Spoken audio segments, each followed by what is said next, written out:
about me. I am Gyula, Hungarian from Transilvania, that is Romania, and I'm teacher of physics. I have worked a lot of years at the television, Romania, Hungarian broadcast of Romanian television, and so I had the possibility to see the sundials, all sundials from Transylvania. We have not too much sundials, so I could visit all of them. Please, next. Where is Transylvania? For the people who are not from Europe, you can see that red circle, that is Transylvania. It was in the last millennium, it was a part of the Hungarian kingdom. Next. After 1980, after the First World War, it became a part of Romania, and today, next, is still part of Romania. It is a multi-ethnic region. We live here, Romanians, Hungarians, Germans, Jews, and so on. Next. Here are a few from the sundials from Transylvania. And let's see the next one, who were studying these sundials. The first book which appeared about the sundials was written by Keszthelyi Sándor. He's the chief of the Hungarian society, Sundial Society, and he found 43 sundials in Transylvania. Next book appeared in 2005. Márton László presented 23 sundials, but only from the eastern part of Transylvania, which is called Szeklerland. Next one was Dan George Uza, who wrote the first book, which showed all sundials he could find at that time. That is 106 sundials. After that comes my book, the last photo. I found, of course, with the help of the Dan Uza, we found 162 sundials, but I was studying also not only on the sundials which exist, but also in books. I found 30 sundials which existed, but now they don't exist. The sundial atlas, we have 185 sundials. Okay, next. This is Transylvania, and let's see where the next. Here you can see the old sundials from Transylvania, their position in Transylvania, and now the new ones. New, I mean by new, after 1918. Next. Let's see the distribution of sundials in Transylvania. You can see by type and by the owner. What is interesting in Transylvania that is the old sundials were especially ecclesiastic. You will see next one. In these sundials from 108 old sundials, 89 are ecclesiastic, 64 Romano-Catholic, and so on. I think you can see this table. The Romano-Catholic are Hungarians in general. The Evangelicals are Germans, the Saxons, we call them so in Transylvania. 13 Reformed, that is Protestant Hungarian. 10 sundials on Orthodox churches, and 3 on Unitarian churches, that is also some kind of Protestant church in Europe. Next. Let's see now the oldest sundials. The oldest is on a Catholic church. You can see the year 1449. Next one is also, yes, this is the oldest. The church from with the oldest sundial. Next. And here you can see the position of the sundial, and this is the sundial from close, a picture of it. Here we can see the year. It is quite difficult to read it. Next. From the same period, there is a sundial in Wien, the Feuerbach sundial, from the same years, as you can see. Next. Another very old sundial in Transylvania is at Wingard. This is a German Saxon church. Let's see the next. Here is the sundial, and you can see it very close. As you could see, these sundials use Roman numerals because at that time the Roman numerals were in Transylvania. Next. In the 15th century appeared the Hindu Arab numerals in Europe also and in Transylvania. Next. In Transylvania, we can find these Arab numerals. We call them old Arab numerals because they changed in 50 years, they changed to the actual numerals. Next. The first church we can find such kind of numerals is an evangelical church. Next at Dipsha. Here is the church. Here you can see the year when it was built, 1489.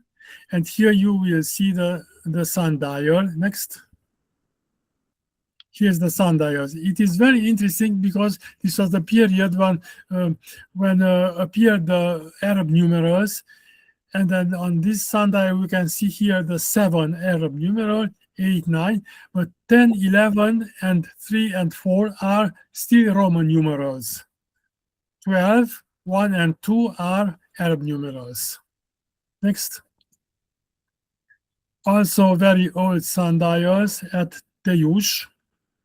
This is the church. This is a Catholic church. Next. Here are 2 sundials here and here. We can see on the next image closer, the left and the right. What is interesting? Here is the year when it was made, the sundial, but we cannot read it. Can you? If we have a look to the other sundial, we see here the numerals 1, 2, 3, 4. So this must be 5. So we find out that this is 5 and this is also 5. 1, 5, 3, and 5. This is the year when this sundial was made. Next. I will show you an example of sundial which does not exist today, but we know that it was. It is a Reformed church photograph made in 1868. Next. In the book of Orbán Balázs, he saw that sundial and he wrote the numbers of the sundial and he showed the year 2. So he could see the sundial. Next. But since then, the church was renovated. This is the new church. Next. The sundial was here. Perhaps it is under the layer. Perhaps it is still there. Next. And I put the image from the book. I put it here. So it should be the sundial. Next. We can see such sundials with these Arab numerals, old Arab numerals, in other cities in Europe. For instance, in Košice, Slovakia. Next. Here you can see the number 4, the number 6, number 5, and number 6, number 7. This is from 1477. Next. In Germany, at Regensburg, we can see the same numbers. Next. 1487. And here we also recognize those old Arabian number 14 for example here. Next. In Austria also we find that Klosterneuburg. Next. Here is the sundial where we can see the old 4 and the other, this is the 5. Next. An interesting sundial from Transylvania, Evangelical Church.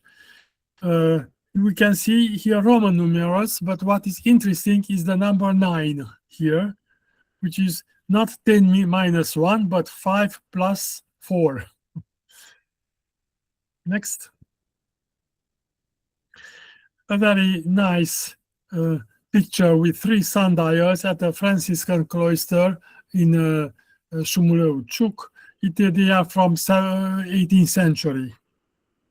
Next.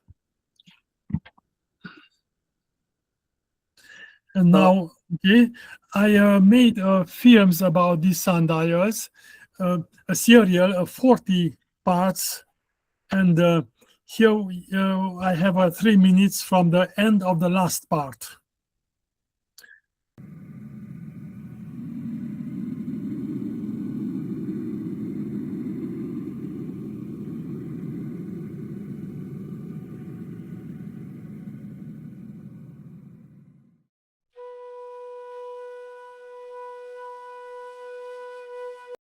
...1889-ben egy 30 méter magas tornyot építettek, és a déli oldalhoz egy portikust. Ettől jobbra egy arab számjegyes napóra látható az ablak alatt. A felirat a Szent Benedek rendi szerzetesek jelmondata: imádkozz és dolgozz. A festett napóra 12-es számjegye a függőleges, így a helyi időt mutatja, tehát 1891-nél régebbi, ugyanis akkor vezették be Magyarországon a zónaidőt. Még nagyobb pontatlanságot kölcsönöz viszont az árnyékvető helytelen pozíciója. Mivel a fal nem pontosan dél felé néz, hanem el van fordulva 10 fokkal nyugat felé, az árnyékvető ugyanannyival kelet felé, tehát jobbra kellene álljon, hogy az pontosan észak felé nézzen. Ez esetben túlságosan jobbra van görbítve. Amióta elkészítettük a felvételeket, a napórát átfestették.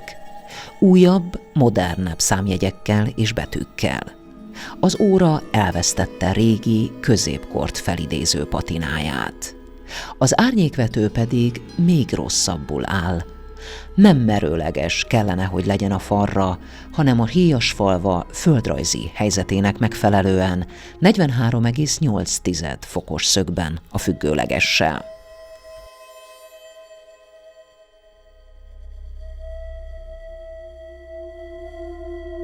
Úgy tűnik, az idő múlásával a napórák tudománya is feledésbe merült, és felújításkor csak romlik a napóra pontossága.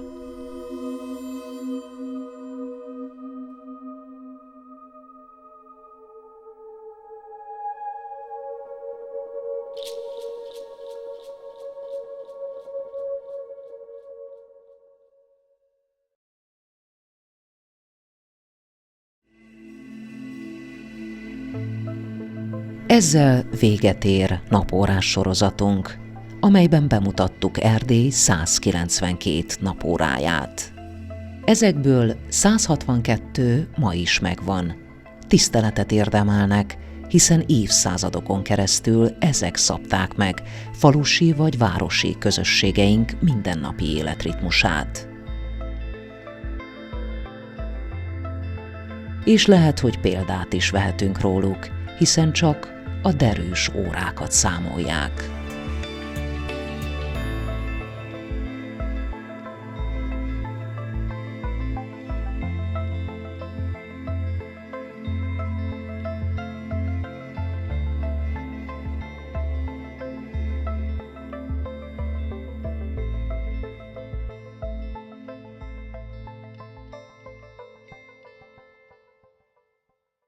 Okay, there is one image more from the presentation, but no problem. Thank you very much.